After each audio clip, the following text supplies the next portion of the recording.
All right, today we're going to break down a really fascinating and I'd even say kind of magical way to learn a new language. And the best part? It actually works because it's fun, not in spite of it. So let me just ask you, does learning a new language ever start to feel like a total grind? You know, you start out super excited, but then the day-to-day practice kicks in and things just get, well, tough. If you're nodding along right now, trust me, you are not alone. This feeling is incredibly common. It's what a lot of people call the language learning grind. I mean, you know the scene, right? You're staring at stacks of flashcards, you're trying to memorize these grammar rules that feel completely separate from how people actually speak, and before you know it, that initial spark of excitement is just gone.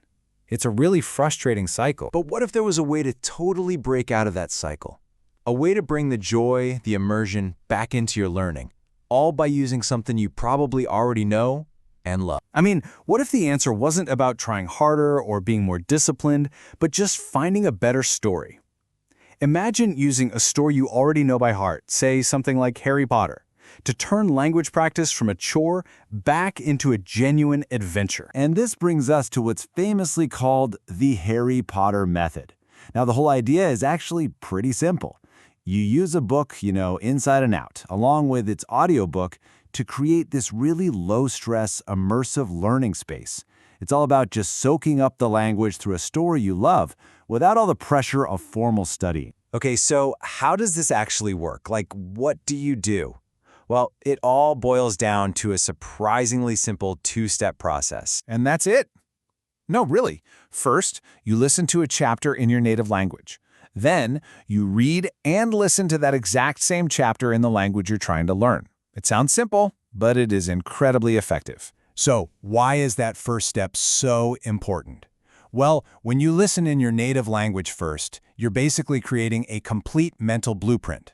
You're loading up your brain with the plot, the characters, the feeling of the chapter. You know exactly what's going on. Then, in step 2, when you switch to your target language, your brain isn't struggling to follow the plot because it already knows what happens. This frees up all your mental bandwidth to focus on just one thing, connecting all those new words and sounds to a story you already get. Now, this might sound a little unconventional compared to a typical language class, but it actually taps into a much more fundamental way of learning.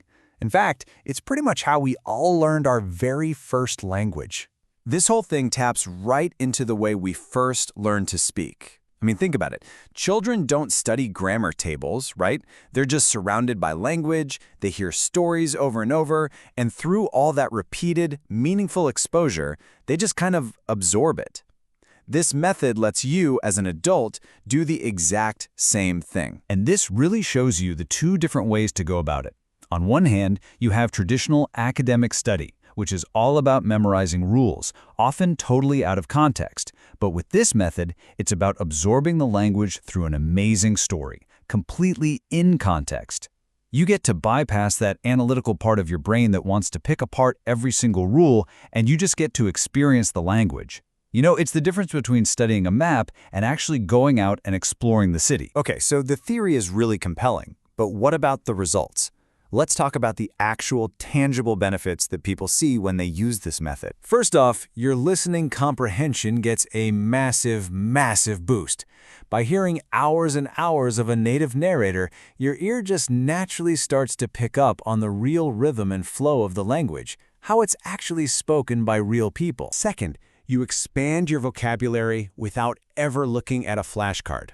You're not learning words like wand or spell or cauldron from some random list. You're hearing them as they naturally come up in the story, and that context makes them stick in your brain so much better. Third, your pronunciation gets a lot better. As you're listening to the audiobook, you can just pause and try to mimic the narrator. You're basically getting a free chapter-by-chapter masterclass in pronunciation from a professional. And finally, we get to what is maybe the most crucial benefit of all: motivation. When you are wrapped up in a story you truly love, learning doesn't feel like a chore anymore. You're driven by wanting to find out what happens next, even when you already know what happens next. So, the big takeaway here is this: learning a language doesn't have to be some dry, purely academic exercise. It can, And it probably should feel like an adventure. Which, of course, leaves us with one last really exciting question. And look, it doesn't have to be Harry Potter. It could be The Hunger Games, Lord of the Rings, whatever story you know by heart. So, the question for you is, what story will you use to start your magical learning adventure?